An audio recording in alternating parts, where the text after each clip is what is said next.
Listo, pues entonces empezamos nuestra segunda sesión del Círculo de Estudios. No sé si alguna de ustedes o alguno de ustedes quiere hacer algún comentario al respecto de la sesión pasada o algo que quieran comentar.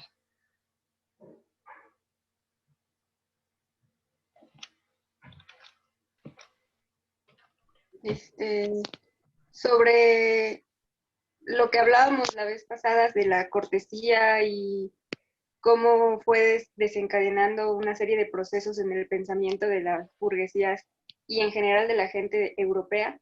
Dejé un texto en Drive, se llama El proceso civilizatorio de Elias Norbert Elias, para que si me gustan revisar, de ahí saqué algunas ideas que planteé aquí y subrayé para ustedes qué apartados fueron los que yo había estado leyendo. Ah, perfecto, pues te lo agradecemos mucho. Súper, sí, nos va a ayudar muchísimo porque justo lo que yo les quiero comentar respecto a lo que estuvimos hablando la vez pasada, este, es, yo voy a trabajar en mis comentarios varios libros, pero igual voy a mostrarles los fragmentos y demás.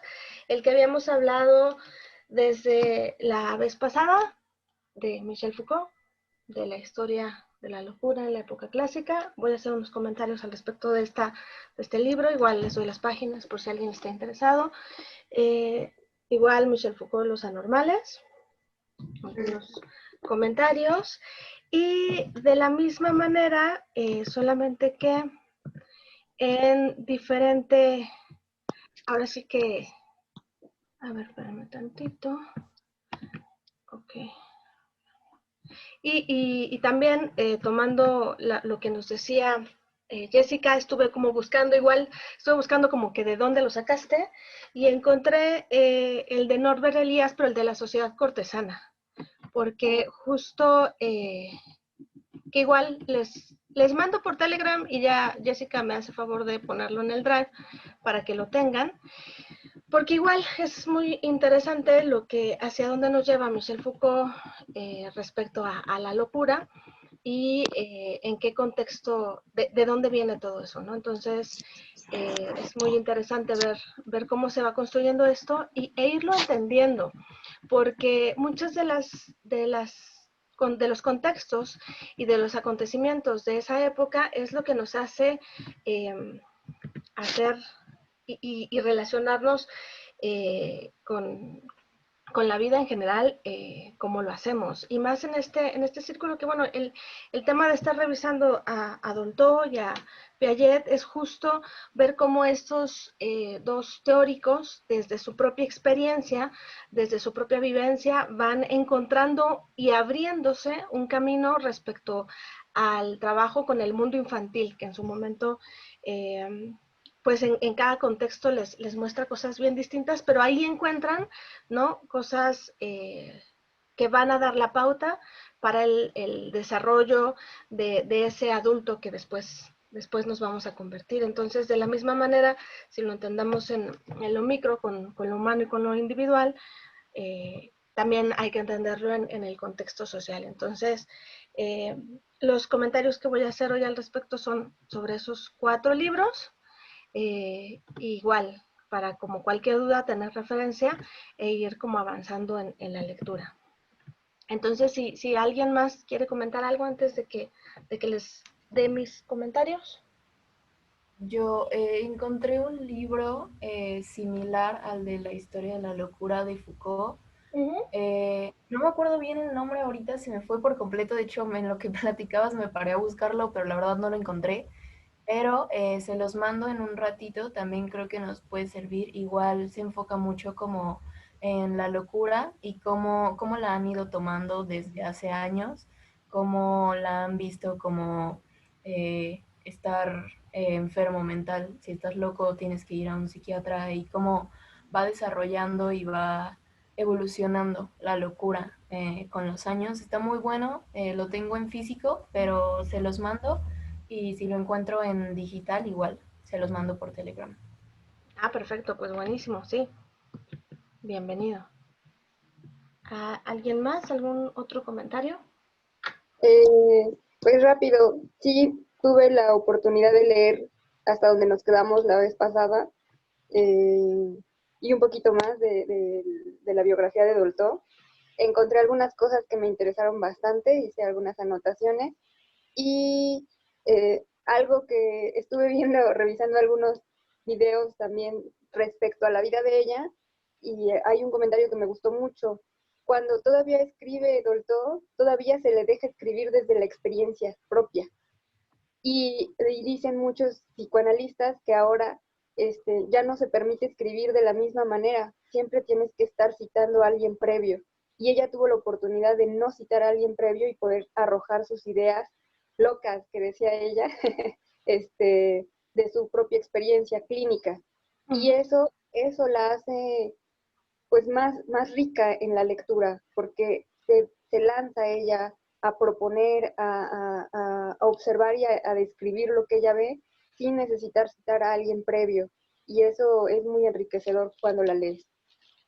Claro, ya lo iremos como comentando a profundidad, pero tomando en cuenta lo que dices ahora, justo en su autobiografía, en algún momento ella comenta cómo se va relacionando con el psicoanálisis y cómo a ella, de cierta manera, la becan, ¿no? Y justamente parte de su proceso de análisis es no lea nada de psicoanálisis, ¿no? Mientras esté en análisis, no lea nada de psicoanálisis, porque además le toca a un psicoanalista con una técnica muy clara, ¿no? Muy específica, que en su momento Dolto lo menciona cómo le ayuda, ¿no?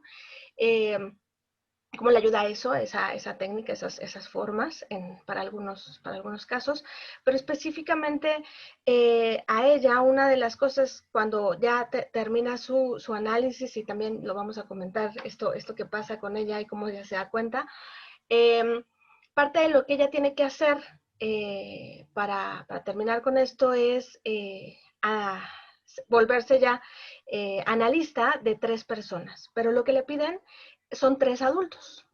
Y es muy claro, no pueden ser niños porque no hay nada de niños, ¿no? Y entonces se lo dicen así como, bueno, tiene que analizar a 3 personas, ¿no? Empezar a trabajar con 3 personas, y ya después de eso, ya será su camino.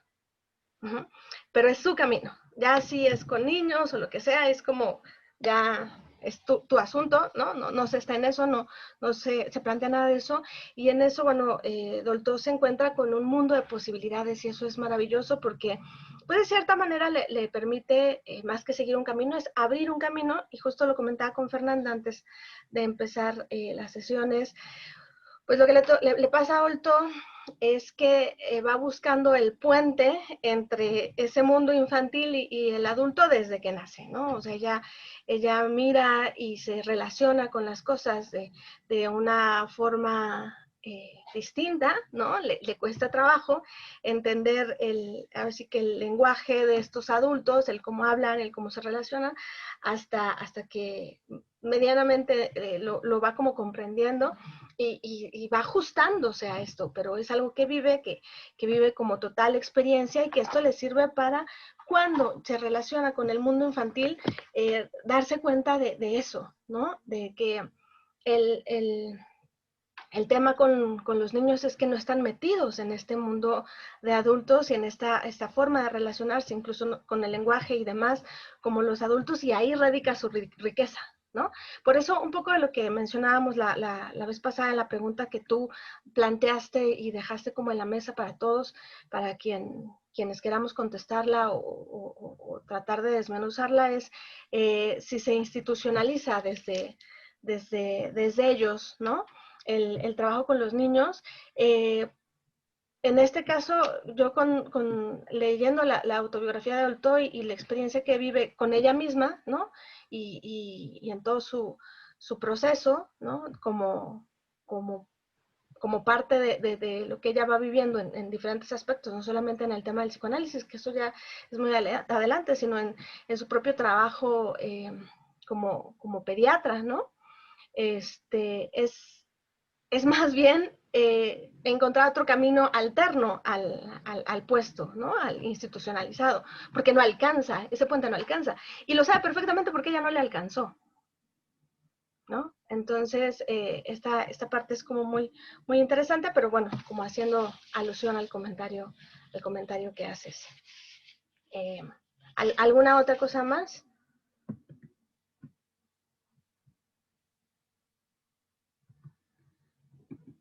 Pues no habiendo algún otro comentario, les quiero compartir un poco de lo que estuve tratando de hilar y encontrar la sesión pasada.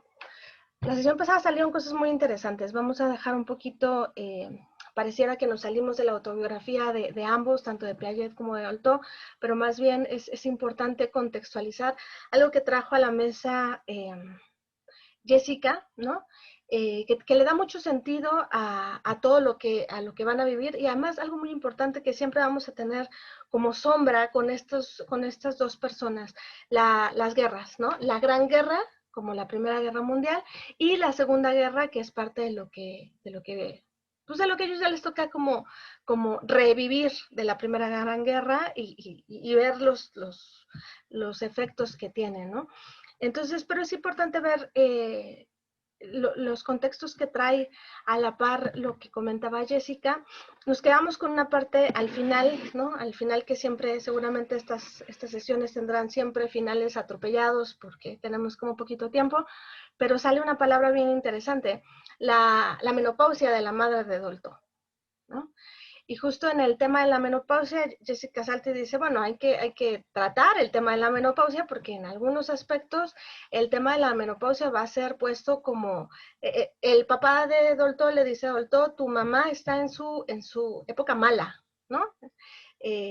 Como una enfermedad, y Jessica hace alusión a esto como, es que sí, o sea, la menopausia en algunos puntos se toma como enfermedad, y de ahí sale el tema de, bueno, hay que voltear a ver el tema de la enfermedad y la locura, y ahí es donde sale Michel Foucault como al quite, ¿no? Veamos qué dice él, justo porque en su libro de Historia de la Locura en la época clásica, que comentábamos que es su tesis,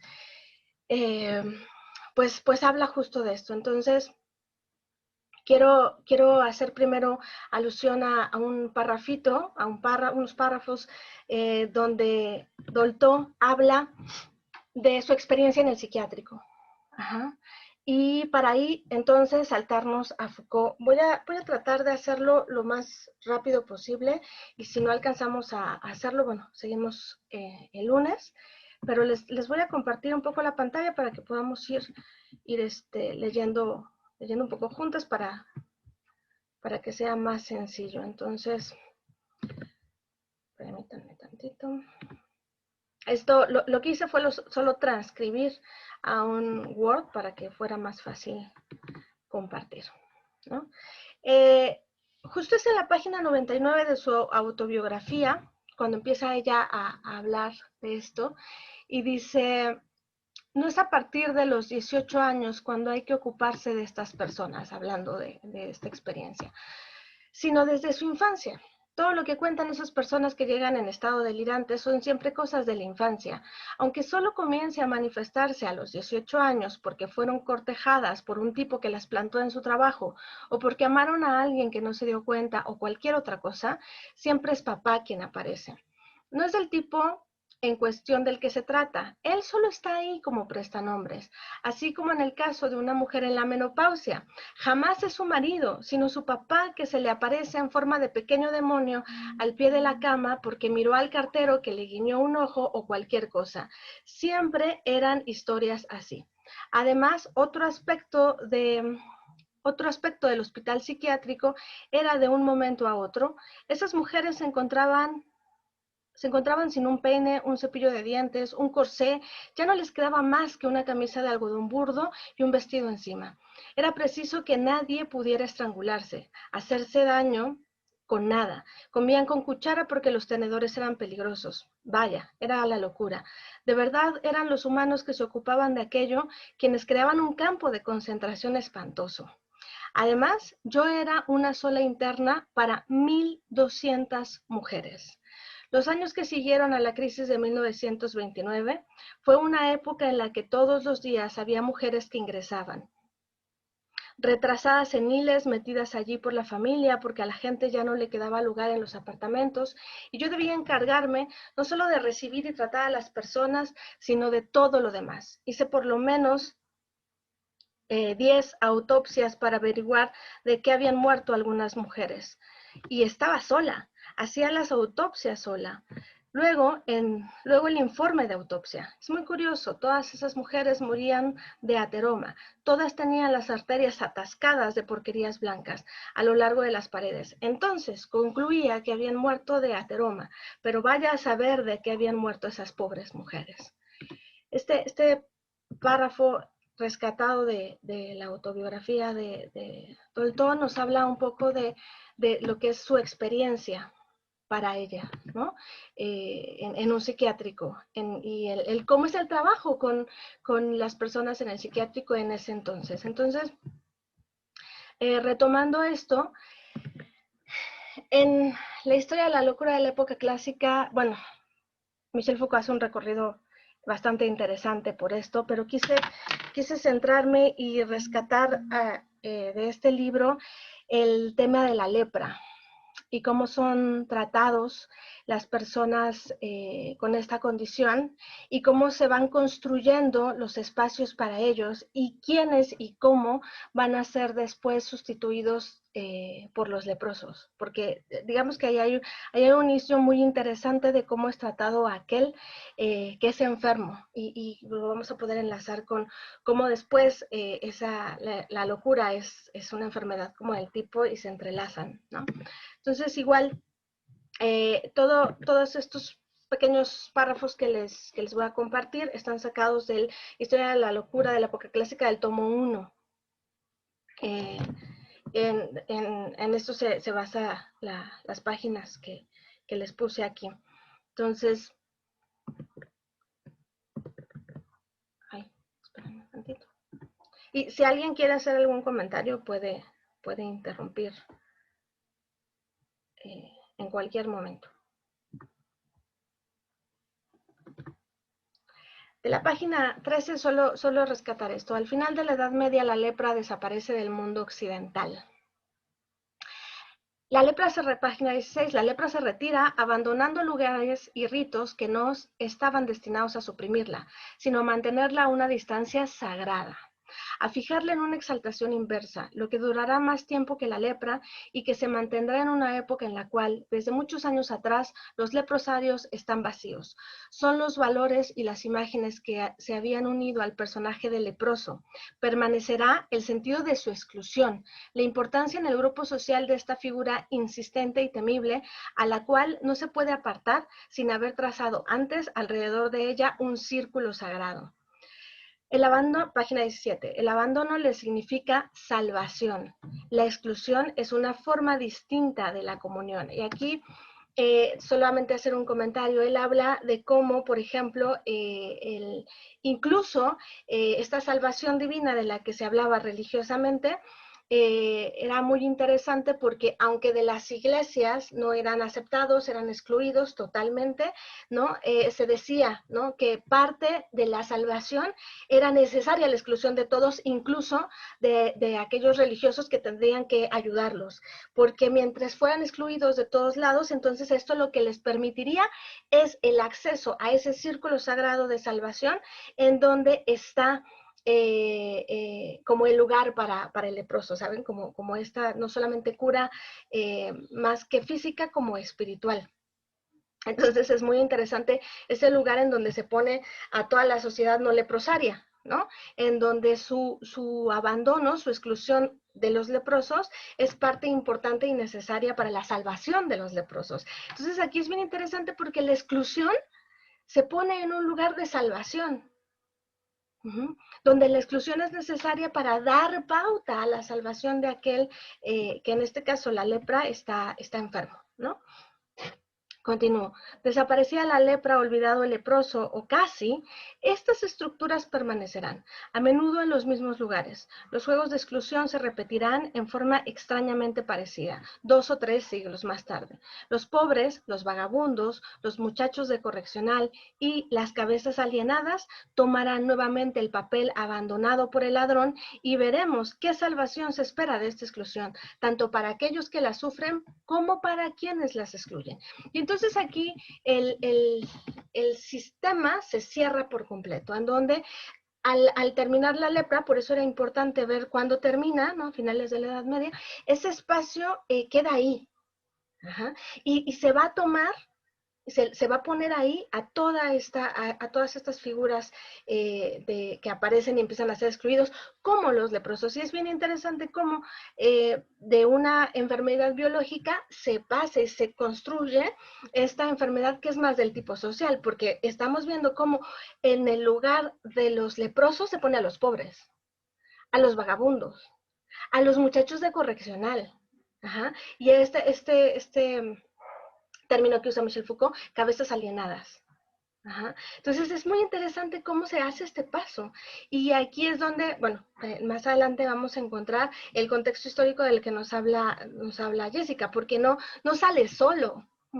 O sea, si hay una explicación del porqué de una enfermedad que se da a la exclusión por la enfermedad misma, por lo contagioso incluso que puede llegar a ser, por lo mortal que puede ser, se pone en su lugar algo que es más del tipo social. Entonces, continúo. Página 18, el lugar de la lepra fue tomado por las enfermedades venéreas. De golpe, al terminar el siglo XV, suceden a la lepra como por derecho de herencia. Página 20, en realidad no es ahí donde debe buscarse la verdadera herencia de la lepra, sino en un fenómeno bastante complejo y que el médico tardará bastante en apropiarse. Ese fenómeno es la locura, pero será necesario un largo momento de latencia, casi 2 siglos, para que este nuevo azote que sucede a la lepra en los medios seculares suscite, como ella, afanes de separación, de exclusión, de purificación, que, sin embargo, tan evidentemente le son consustanciales. Y entonces aquí me quiero ir rápidamente al libro. No sé si alguien quiere hacer un comentario de esto. Voy a pasarme de a los anormales, ¿no? Ok, entonces de aquí me quiero pasar al libro de los anormales, igual de Michel Foucault. La clase, no sé si tienen acceso al libro, si no, igual lo escaneo, se los mando.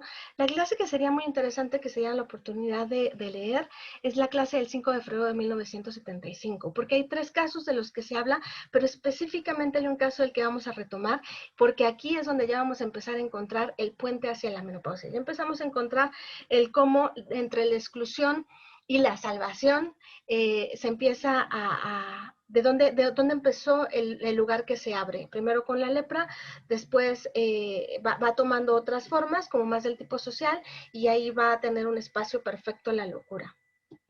Pero ahora, en los anormales, en todo el libro, pero específicamente esta clase, que es la que trabajo, viene esto de lo que también hablaba Jessica la vez pasada, la institucionalización, ¿no? Que tan importante es. Entonces, esta clase del 5 de febrero, ojalá, digo, yo sé que de pronto estamos sacando demasiadas lecturas y a nadie le va a dar tiempo para estar leyéndolo todo, pero bueno, por eso específicamente creo que nos ayuda mucho esto que hace Jessica, ¿no? Mandarnos las cosas ya subrayadas o específicamente irnos a párrafos o a lugares de lectura para no saturarnos tanto. Entonces la clase, Perdón, sí. Perdón, Ale, estos libros los tiene, pero no sé si escuché a alguien en digital o tendríamos que checarlo. Mira, yo creo que en digital van a ser fáciles de conseguir, pero en el caso de que no, yo la verdad es que esta semana no me di el tiempo para buscarlos, lo voy a hacer y si los encuentro para mandárselos, pero en el caso de que no los encontremos digitalmente, por lo menos en este caso de los anormales, sí mandarles escaneado esta clase del 5 de febrero de 1975, que empieza en la página 107.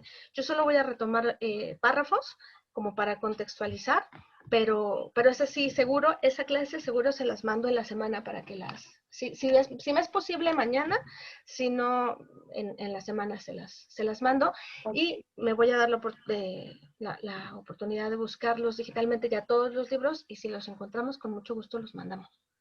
y a quien lo Vale, encuentre, perfecto. ¿no? Sí, puede checarlos también. Gracias. No, de nada. Entonces, justo este párrafo, estos párrafos que rescato son de la página 115.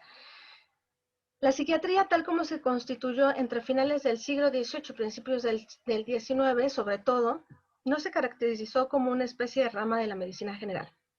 La psiquiatría funciona a principios del siglo XIX y ya avanzado quizá alrededor de 1850, no como una especialización del saber o de la teoría médica, esto es sumamente importante, sino mucho más como una rama especializada de la higiene pública.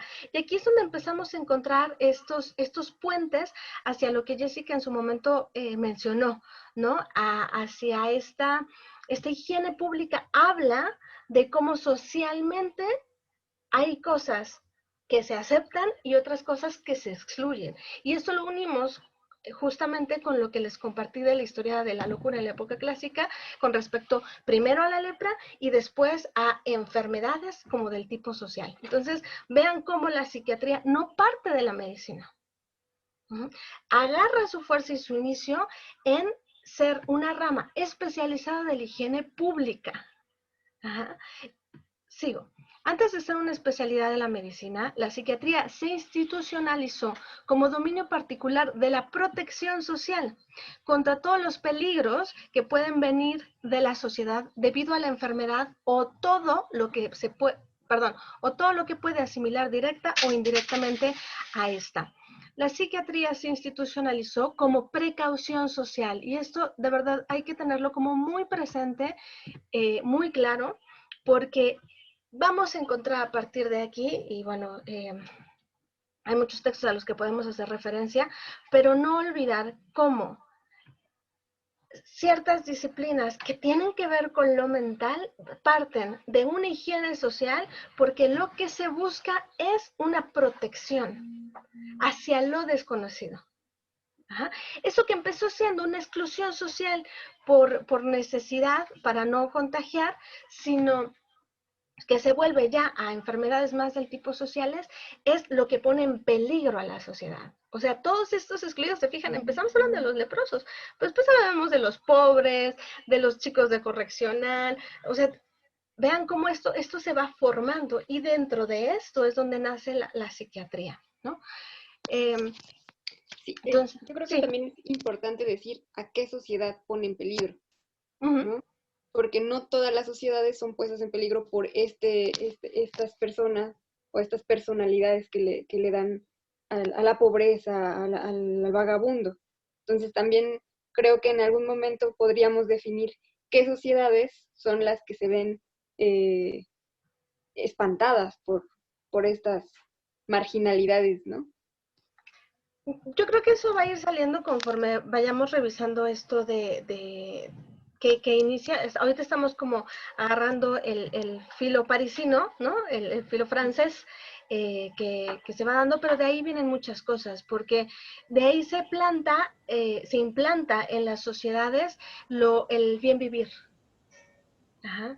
Esta educación vamos a entender de dónde. Y eso, Jessica, ponlo en la región que quieras, actualmente es real. Sí. Perdón, Porque no nos vamos a ir también como por todas las regiones, pero es que por Sí, eso claro. es importante encontrar las raíces. ¿Qué decías, Far?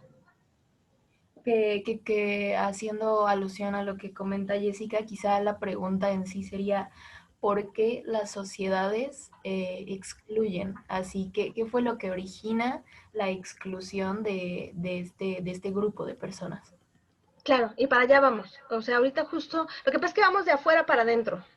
Ajá. Empezamos con Dolto, después porque nos habla de la locura, entonces nos empezamos a adentrar a la locura en donde empezó, y ahorita lo que estamos haciendo con los anormales es entender la institucionalización, pero ya es ponerlo en contexto, ya claramente en el punto histórico que le corresponde, y de ahí nos vamos un poquito más adentro, en donde vamos a las sociedades cortesanas, de las que también introdujo Jessica, para ir encontrando raíz. Más allá de la región, más allá de decir, bueno, solo estamos hablando de Francia, no, es que eso es lo que va a dar la pauta, porque acuérdense, es bien interesante cómo los libros de historia universal hablan de la historia de Europa.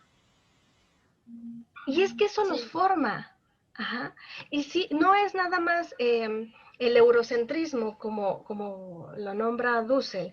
No, no se trata solo de ver con ojos europeos, se trata de encontrar dónde empezó, porque eso que se instaura socialmente, eso que nosotros vemos y que miramos, lo vemos desde ahí. Y tenemos que entender dónde empezó.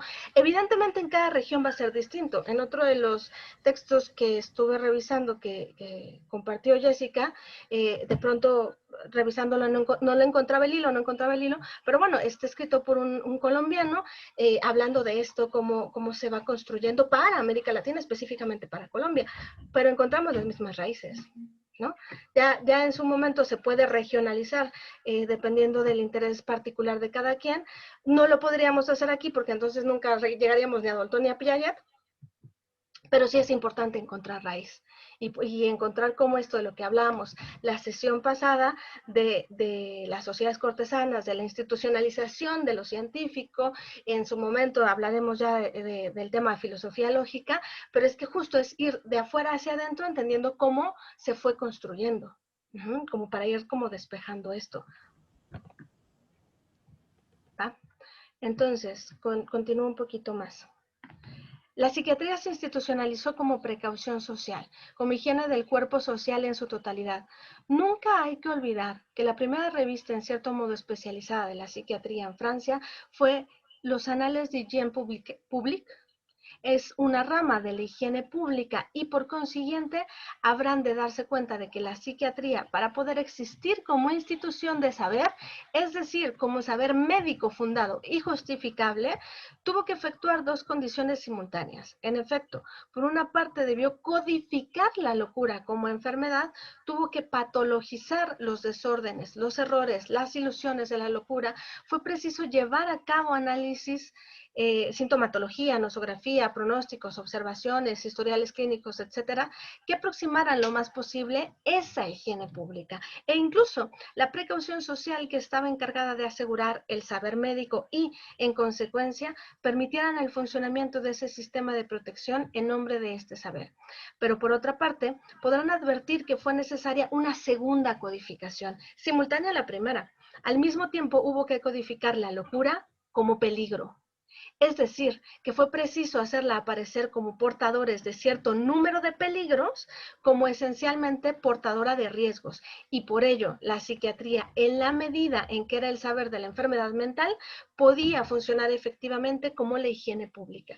Aquí es sumamente importante hacer un paréntesis para dar como luz a esto que se va construyendo, porque digo, yo sé, estamos hablando de Michel Foucault y es una relación que él siempre va a hacer entre el poder y la locura, ¿no? Él siempre, todas sus obras vamos a encontrar esto, ¿no? Pero sí es muy interesante cómo la institucionalización se institucionaliza por medio de salvar de un peligro.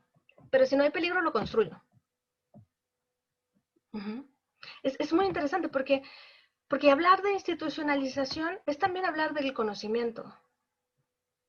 Ajá. Y cómo nuestra relación con el conocimiento puede estar muy marcada por los peligros construidos artificialmente. Ajá, como por estos artificios. Y es muy interesante porque por eso los tenemos que ir revisando desde el principio, porque lo que nosotros ahora vivimos y conocemos como verdades, ajá, pueden venir de construcciones artificiales para sustentar y dar un lugar institucionalizado a disciplinas que se van naciendo y construyendo en estos espacios de estas formas. Y de ahí ya cada región y cada lugar encontrará sus propios peligros, eso sí. Pero vean cómo, bueno, nosotros todos los que estamos conectados somos mexicanos y sabemos qué pasa cuando hay una situación deslegitimizada a donde quiero darme un lugar por medio de crear peligros y yo ser la salvación de ese peligro, ¿no? Entonces, sabemos los resultados de esos artificios. Entonces, por eso es tan importante revisar esto. En su exterior, la psiquiatría siempre procuró, en todo caso, en el siglo XIX, de una manera más particularmente intensa y crispada, porque de lo que se trataba, en el fondo, era de su constitución, inofensiva o apenas perceptible, para justificarse como intervención científica de la higiene pública y de la protección social. La medicina mental debe mostrar que es capaz de advertir, aún donde nadie más puede verlo, todavía cierto peligro, y tiene que mostrar que sí puede hacerlo, es en la medida en que es un conocimiento médico. Y aquí es donde yo, que puedo ver lo que no se alcanza a ver normalmente, porque yo lo que entiendo como desde el lado de la psiquiatría es la patologización de la enfermedad mental, y entonces ahí es donde encuentro mi espacio en el tema médico. Para los estudiantes de psicología, esto nos va a sonar muy parecido a cómo la psicología busca constantemente hacerse un lugar en la ciencia. Por uno u otro lado, busca hacerse un lugar en la ciencia. Entonces, vean cómo la psiquiatría pasa por el mismo proceso. Entonces, aquí es donde viene este caso de Henriette Connier, de la menstruación, que es en la página 123, que no va a dar el tiempo para leerlo aquí, pero que les mando la clase para que lo puedan ver, porque es un caso extraordinario, ¿no? En donde todo esto que se quiere construir respecto a la psiquiatría se topa con cosas como no tan explicables desde este rubro, ¿no? Pero bueno, página 128, descubrimiento de los instintos. El gran vector del problema de la anomalía. A partir del instinto, toda la psiquiatría del siglo XIX va a poder devolver a los ámbitos de la enfermedad y la medicina mental todos los trastornos, todas las irregularidades, todos los grandes trastornos y las pequeñas irregularidades de conducta que no competan a la locura propiamente dicha. El instinto se va a convertir, en el fondo, en el gran tema de la psiquiatría, tema que va a ocupar un lugar cada vez más considerable y englobará el antiguo dominio del delirio y la demencia, que había sido el núcleo central del saber de la locura y de su práctica hasta principios del siglo XIX. Con la noción de instinto va a aflorar la posibilidad de reinscribir la psiquiatría, no solo en un modelo médico, sino también en una problemática biológica. Hablábamos de búsqueda de puentes. La psiquiatría lo encontró en los instintos.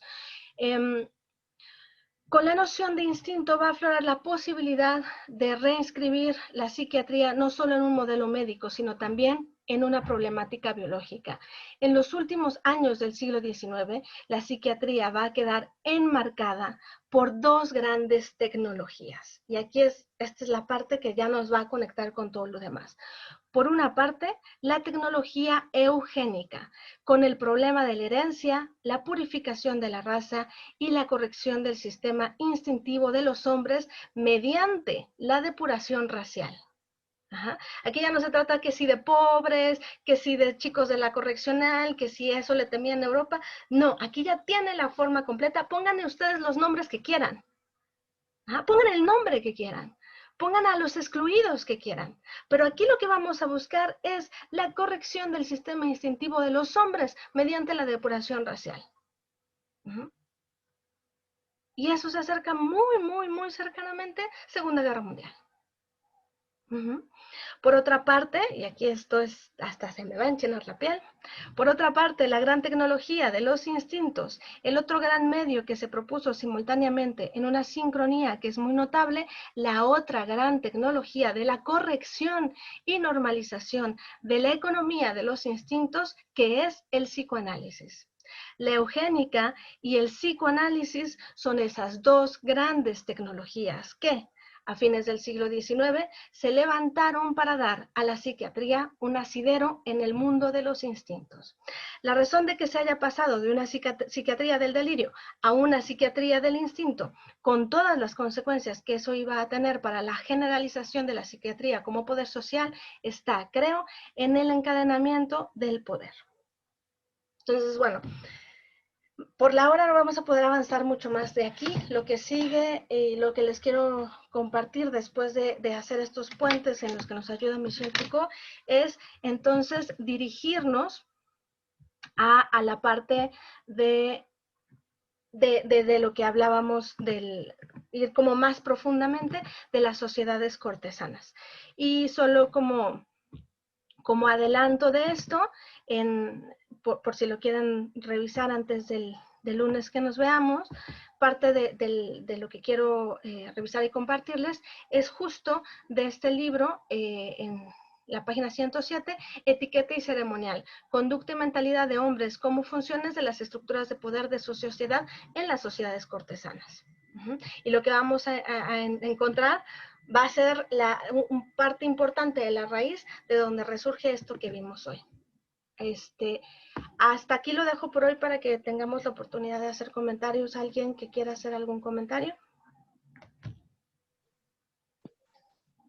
Pues nada más decir que justo el psicoanálisis se basa en los instintos porque del instinto está hecha toda la teoría libidinal, ¿no?